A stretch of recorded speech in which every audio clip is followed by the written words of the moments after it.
আগের যুগের মা কত ধন্য মা, এখনকার জমানার মায়েদের মতো মা নয়।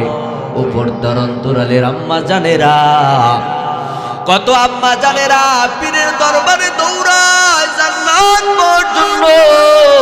আছে না নাই? এ সন্তান দেওয়ার মালিক কে? জোরে বলেন কে? সন্তান দেওয়ার মালিক আমার আল্লাহ। এ মাদারীপুরের মুসলমান যুবক ভাই গো, তোমার সন্তান নাই, আল্লাহর কাছে দোয়া করো, আল্লাহ আমার একটা নেককার সন্তান দাও। সন্তান দেওয়ার ক্ষমতা আমার আল্লাহর আছে না নাই? মুসলমান ইমানদার আল্লাহর গোলাম, সন্তান দেওয়ার মালিক কে? জোরে বলেন। সন্তান চাইবো তো আমার আল্লাহর কাছে চাইবো। ও পর্দার অন্তরালের আম্মা জান, আপনি যদি জান্নাতে যাইতে চান গো মা, স্বামীর খেজমত করতে হবে। বর্তমান জামানায় কত আম্মা জানেরা আছে স্বামীর খেজমত করতে চায় না, এরকম মহিলা আছে না নাই? এ আম্মা জানেরা, আগের যুগের মা কত ধন্য মা। বিখ্যাত মুহাদ্দিস আব্দুল্লাহ ইবনে মুবারক রাহমাতুল্লাহি আলাইহি ফজর সফর শেষ করিয়া রাস্তা দিয়া রওনা করছি মরুভূমির প্রান্ত দিয়া। হঠাৎ করে আল্লাহর ওলি তাকাইয়া দেখে এক আল্লাহর বান্দি বৃদ্ধ মরুভূমির প্রান্তরে বসে আছে। কোথায় বসে আছে? প্রশ্ন করলো, মামা গুমা একটা সালাম দিলেন, আসসালামু আলাইকুম ওয়া রাহমাতুল্লাহ। কিন্তু সালামের জবাবে আম্মা জান ওয়া আলাইকুমুস সালাম বলবে, কিন্তু না না। আল্লাহর বান্দি কোরআনের এমন জায়গা থেকে তেলাওয়াত করে দেয়, সালাম কওলাম মির রাব্বির রহিম।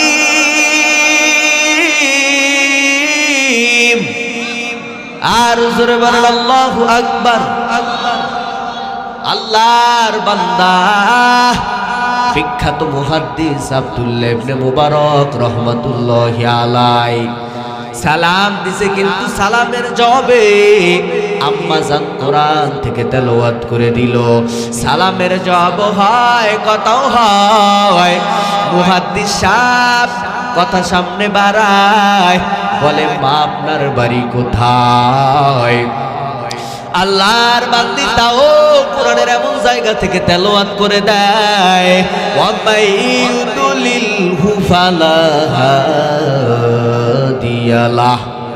মুহাদ্দিস সাহেব তেলাওয়াতের দিকে লক্ষ্য করে দেখে আল্লাহর বান্দি পথ হারাইয়া এখানে আল্লাহর বান্দি বসে আছে। প্রশ্ন করে, মামা গো মা আপনি কোথায় যাবেন?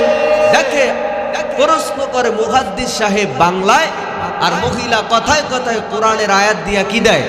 জবাব দেয়। কি দেয়? এখন এরকম আম্মাজান পাইবেন ঘুরিয়া? পাওয়া যাবে? মুসলমান আল্লাহর গোলাম, আল্লাহর ওলি প্রশ্ন করলো, মামা গো মা কোথায় যাবেন? তাও আল্লাহর বান্দি কোরআনের এমন জায়গা থেকে তেলাওয়াত করে দেয়, সুবহানাল্লাযী আসরা বিআবদিহি লাইলাম মিনাল মাসজিদিল হারাম ইলাল মাসজিদিল আকসা। আল্লাহু আকবার। মুহাদ্দিস সাহেব তেলাওয়াতের দিকে লক্ষ্য করে দেখে আল্লাহর বান্দি মসজিদে হারাম থেকে মসজিদে আকসায় যাবে। প্রশ্ন করে, মামা গো মা আপনি তো কথায় কথায় কোরআনের আয়াত দিয়া জবাব দেন, মামা গো মা আপনি কি নামাজ পড়েন কিভাবে? আপনার কথায় বুঝলাম আপনি একজন নামাজি বান্দি, কিন্তু এখানে তো মরুভূমির অঞ্চল। ও আম্মা জান, আপনি নামাজ পড়েন, ওযু করেন কোথায়, পবিত্র হন কোথায়? মুহাদ্দিস সাহেবের প্রশ্নের জবাবে আল্লাহর বান্দি তাও কোরআনের এমন জায়গা থেকে তেলাওয়াত করে দেয়, ফাতায়াম্মামু সাঈদান তাইয়্যিবা।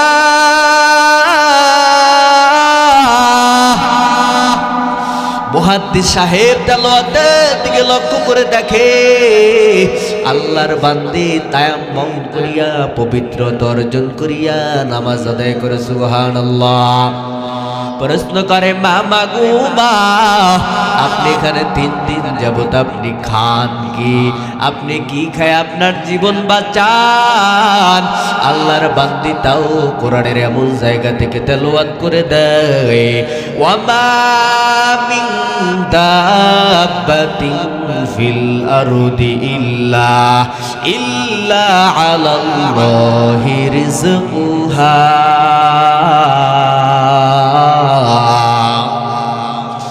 বলে মা, আপনার সাথে কথা বইলা তো মজা পাই, কারণ কোরআন দিয়ে যারা কথা বলে তাদের কথায় মজা আছে না নাই?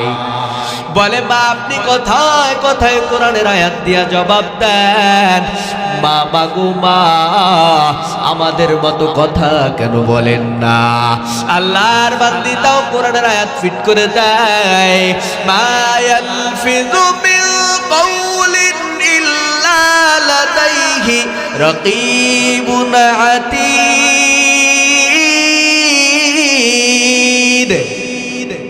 বলে মা, মুহাদ্দিস সাহেব বলে মা, আপনি আমাদের মতো কথা বলেন না। মুহাদ্দিস তেলাওয়াতের দিকে লক্ষ্য করে দেখে আল্লাহর বান্দি বুঝাইতে চায় মানুষের প্রত্যেকটা করা সংগ্রহণ করা হয়। আপনি আমি যে কথা বলি প্রত্যেকটা কথা সংগ্রহ করানোর জন্য 2টা ফেরেশতা আমার আল্লাহ প্রত্যেকটা মানুষের সাথে আছে কি নাই? আস্তাগফিরুল্লাহর আমল করবেন, পারবেন তো ইনশাআল্লাহ? আজকের এই ওয়াজের দ্বারা একটা মানুষ একটা আমল শিখে এই ওয়াজটা সার্থক, ঠিক না বেঠিক? এই যে শফিকুর রহমান সিদ্দিকী ভাই এই ওয়াজের জন্য আমার সাথে অনেক যোগাযোগ, ভাই একটা মাহফিল করব, কত কষ্ট, আরো এলাকার যুবকেরা কত কষ্ট করছে। তো এই ওয়াজের দ্বারা আমার ভাইয়ের মেহনতের দ্বারা আপনার আজকে মাদারীপুরের মুসলমান একটা আমল যদি শিখতে পারেন, আজকের ওয়াজটা কি হয়ে যাবে? সফল হয়ে যাবে। সেটা হলো কি? আস্তাগফিরুল্লাহ। পারেন তো সবাই? বলেন তো, আস্তাগফিরুল্লাহ। আরো জোরে বলেন, আস্তাগফিরুল্লাহ। আস্তাগফিরুল্লাহর আমলের কেমন পাওয়ার জানার দরকার আছে না নাই? এই আস্তাগফিরুল্লাহর আমলের বিশাল পাওয়ার। ও মাদারীপুরের মুসলমান, ও পরদার অন্তরালের আম্মা জান, দিলের কানটা লাগায় শুনে নেন মা মাগো মা, আগামীকালকে এখানে আপনাদেরকে কোরআনের বয়ানের জন্য ডাকাও হবে না। এ যুবক ভাইরা, এ বৃদ্ধ বাবাজিরা গো, পর্দার অন্তরালের মা গো, যুবক আল্লাহর গোলাম বয়ান শোনার জন্য আছেন। আস্তাগফিরুল্লাহর আমলের কেমন পাওয়ার। বিখ্যাত মুহাদ্দিস জবানার বড় এক আলেম ইমাম আহমদ ইবনে হাম্বল রাহমাতুল্লাহি আলাইহি বাগদাদের শহরে যায়, হাদিস শিক্ষা করার জন্য যায়। ইমাম আহমদ ইবনে হাম্বল এত বড় জবানার ইমাম, জবানার বড় ইমাম হওয়ার পর নিজের যোগ্যতা বাড়ানোর জন্য যদি শুনতো অমুক গ্রামে অমুক এলাকায় আল্লাহর এক বান্দা একটা হাদিস পারে, ওই হাদিসটা শিক্ষা করার জন্য যায়। এখন তো মোবাইলের যুগ, বান্দা লন্ডন বৈশা থাকো, আমেরিকা থাকো, যে যেখানে থাকো না কেন মোবাইলের মাধ্যমে দেখা যায় কি যায় না?